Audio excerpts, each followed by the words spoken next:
Hey, what is up guys, Marcy here, back to do another video, and today we're back on Tournament. Obviously this is a very popular map, I know, even though I know you guys get sick of seeing this particular map. The players enjoy playing on it and it works really well. The formula of this map is great. Large flat map, open terrain, of course it's great for fast maneuver, Nod in particular.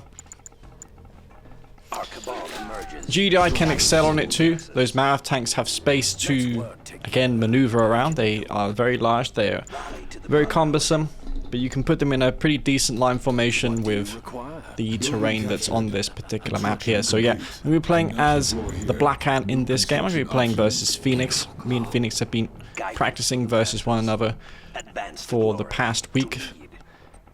As I mentioned in the previous video, it's great that Green Zero is hosting this new league.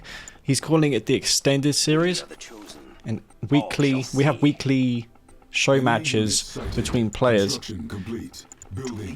I'm not going to spoil anything, but I am participating in this event. We are currently in the group stages. My particular group is very hard. I have Bike Rush owns inside of that group. I have yet to play Bike Rush. Not sure how that's going to go. It'll depend on the day, how I feel. I'm not a very consistent player. But if the stars align, maybe I can take a game or two off of him. That would be great. I'm going for a Reckoner in this game. I've got the K-Drive game music in this particular video. I noticed I left it on during the stream, so I'm probably not going to put music on top of this. You guys get to enjoy the music that is within this game, which didn't get good write-ups, did it? Relative to Red Alert 3, the music in C&C3 was a bit of a flop, though I did particularly enjoy the Black Dawn C&C3 main menu music. That was very atmospheric. I thought that was probably the best of all of the soundtracks in this game. So I've got this Reckoner here, which in R22 did get a slight speed buff. It was nerfed in prior 1.2 plus updates, so this is still slower than what it is in vanilla. Nevertheless, I'm going to get a deploy silo block. You know it's Phoenix when there's a silo block, because hardly anybody does that. To put the Reckoner on aggressive stance, the Black Hand units within will shoot anything. They'll even kill structures without you having to micro. In a situation like this where you're trying to kill a Black Hand squad and there's a Cabal squad there as well, focus down the Cabal. That's buffing the Black Hand's damage by 50%. Rate of fire is increased by 50%. It's not literally 50% more damage, but if you consider that it's a continuously firing weapon, that 50% rate of fire literally translates to that amount of damage. Pitbulls in my base here, those were undetected.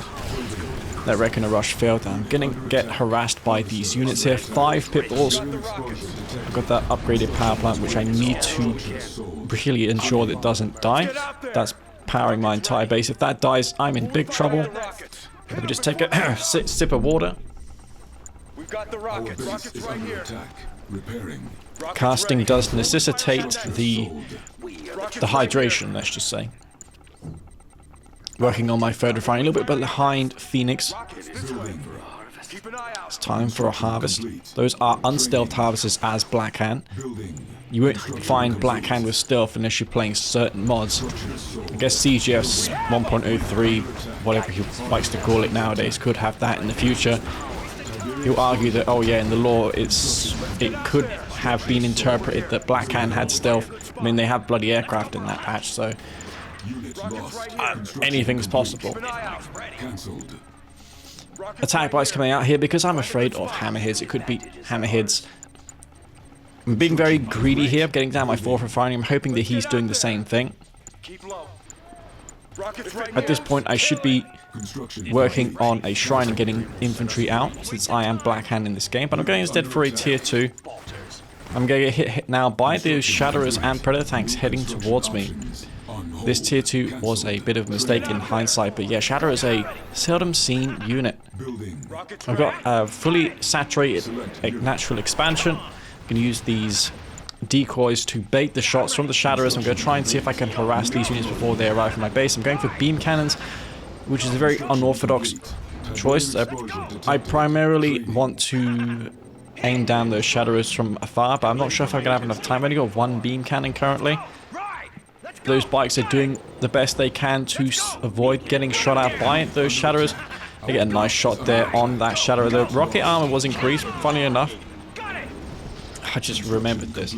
This is really funny. Phoenix was the one who recommended that we increase the rocket armor of the Shadow. I was asking Phoenix one day, what are we doing for the balance? And of all the things he could have said, he said, yeah, rocket damage armor on Shadowers needs to be a little bit more. And that's actually going to help him here against those attack bikes. That was a while ago, mind you. We're talking like 2 years at this point. Those beam cannons are unable to combine.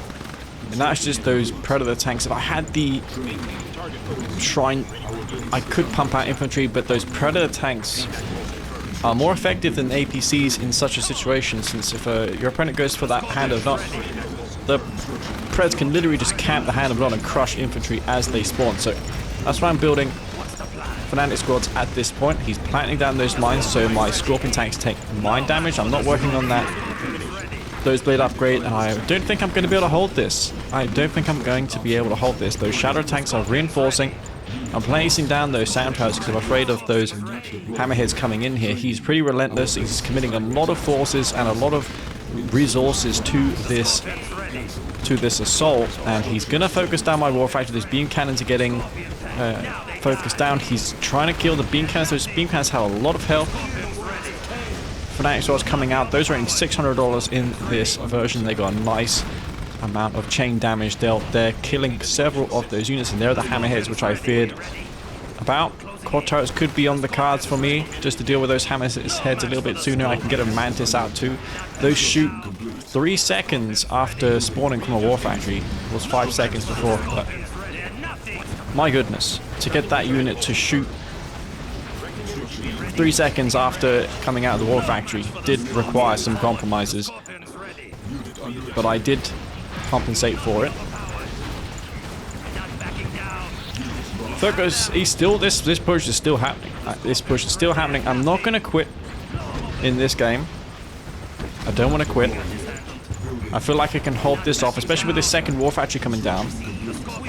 I can sell my MCV here, get the dozer blades. If I had the dozer blades here, then I could have lost maybe 2 or 3 less tanks than I am. That upgraded power plant taking damage. He's focusing it down. Understandable. Does produce a lot of power output. But now he's losing forces, and I know now that the one thing I'm lacking is anti-aircraft. He's using the Orca Strike. He's relaying to me all the information I need to know. Well, I don't really need to scout that he's got hammerheads. I just know it's a GDI play. It's Black Hand. He's making some form of AP ammo. APC is pretty woeful against mass infantry. He did make some there, but he comboed it with the Predator tanks and the Shadows, and he didn't even go infantry. Upgrade complete.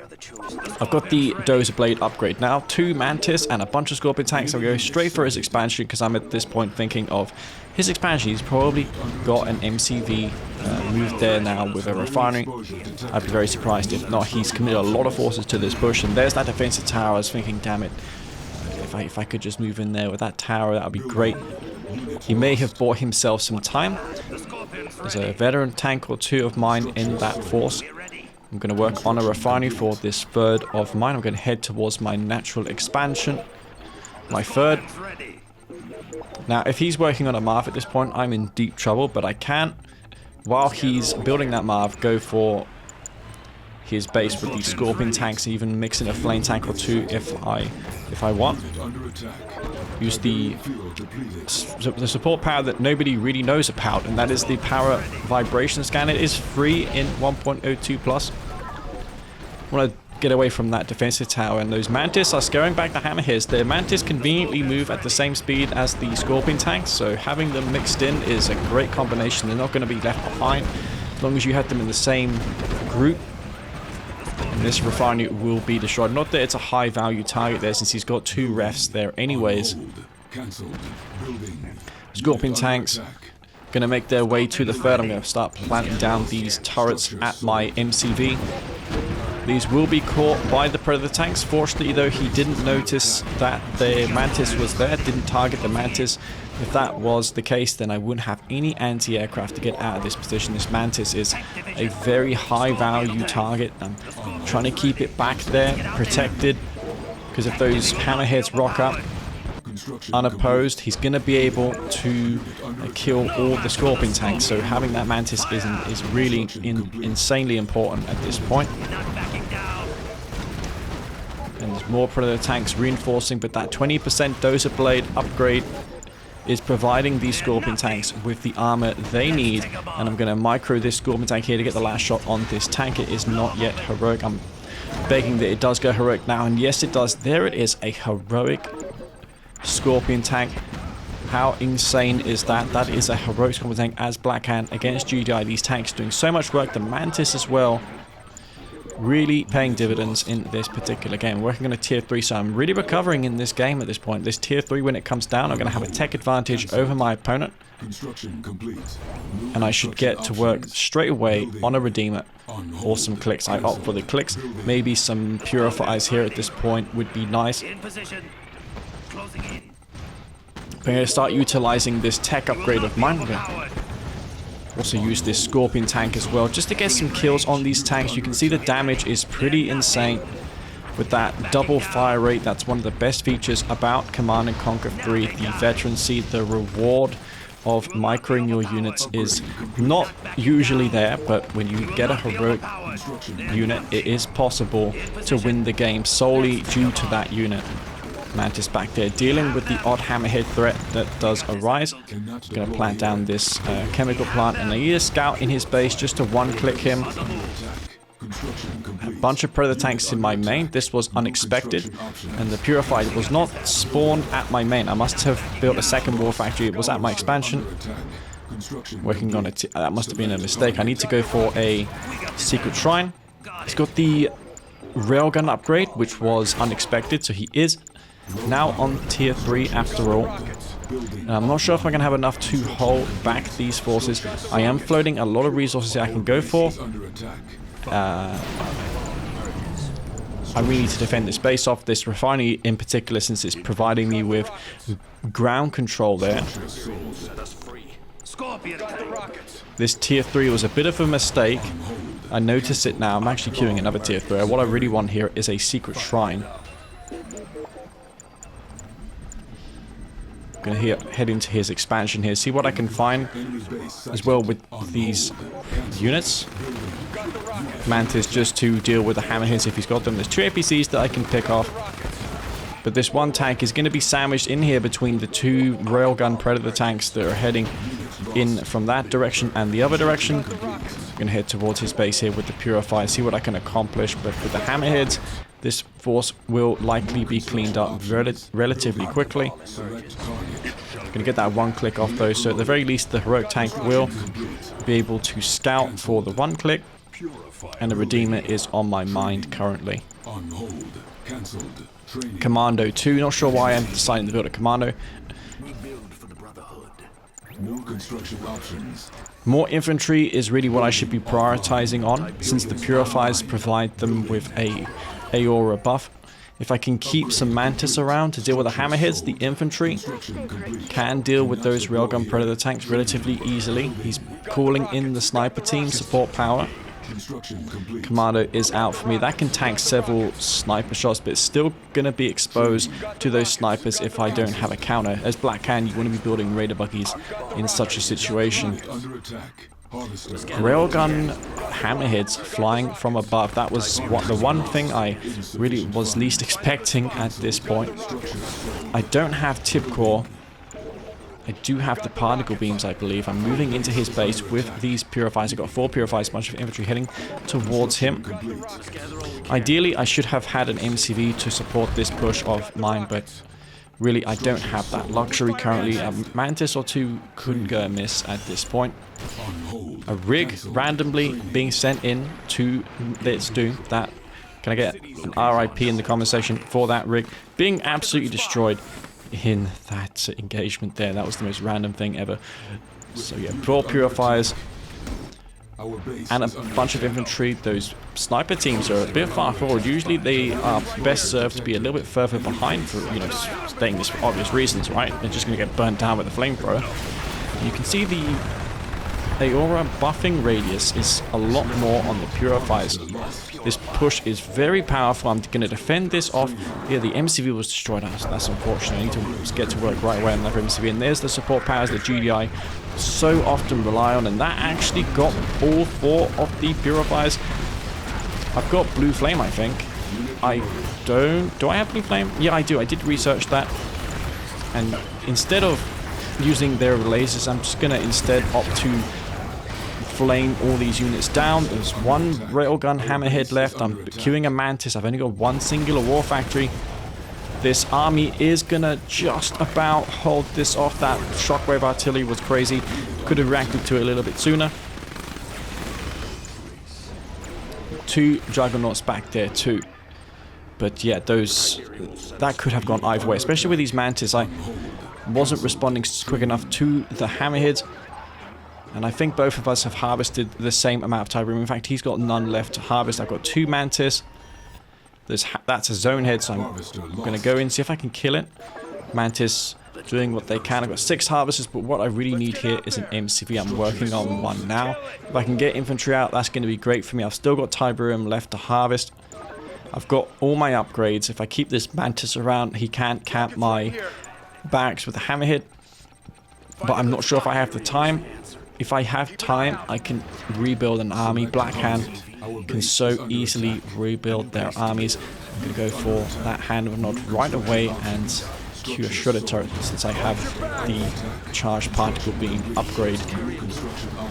And these predator tanks are trying to kill my harvesters. There's a bunch of predator tanks, one of which is heroic, going in for my war factory. Just a handful of rocket squads to defend that off. I'm not sure if I'm going to be able to do it. Harvest is going down. Those particle beam shredder turrets, I don't have the quad turret upgrade on them. Not that it's going to matter. This heroic predator tank though. Battle of the heroic units right here. The Scorpion tank didn't quite do as much as this heroic predator tank. I'm not sure why or how he got that predator. He must have killed a couple of purifiers. That's the one disadvantage of the heroic of the purifiers, right? If you build them, they're just going to gift a lot of XP to your opponent. If it were not for the shockwave artillery, then I probably would have won this game. I also probably should have considered sending an MCV to his expansion. Pushing without an MCV makes it harder since you don't have the same reinforcement potential with Hand of Nods and also Husky Reclamation. You can put down a Hand of Nod and Q Saboteurs in advance to recapture those Purifier husks. Those Purifiers of the Blue Flame did do a lot of damage. They killed that army of Predator tanks quite easily, and easier than I thought, considering that the shockwave artillery disabled them for that full 10 seconds. Anyways, guys, hope you all enjoyed that game there on Torment Odyssey. It was a pretty fun one. I think you'd agree, since it went back and forth throughout. And yeah, I will conclude this video by saying that I appreciate the tremendous support from my Patreon members for keeping this going. I do have a patch update planned for, well, I hope the end of May. I'm going to begin development on R23. I have posted in my last videos the draft list for R23 if you guys are interested. So stay tuned for that. It's going to be great. Hopefully EA doesn't interfere and makes another random patch update that doesn't actually do anything at all except cause mayhem and division online due to version differences. 1.02 and 1.3 are the same technically. Gameplay is the same. There's no bugs. There's no benefit really to 1.03. It just is a nuisance. Anyways, this is it from me, Master Steve. I hope you all enjoyed the video, and I'll see you all in the next one.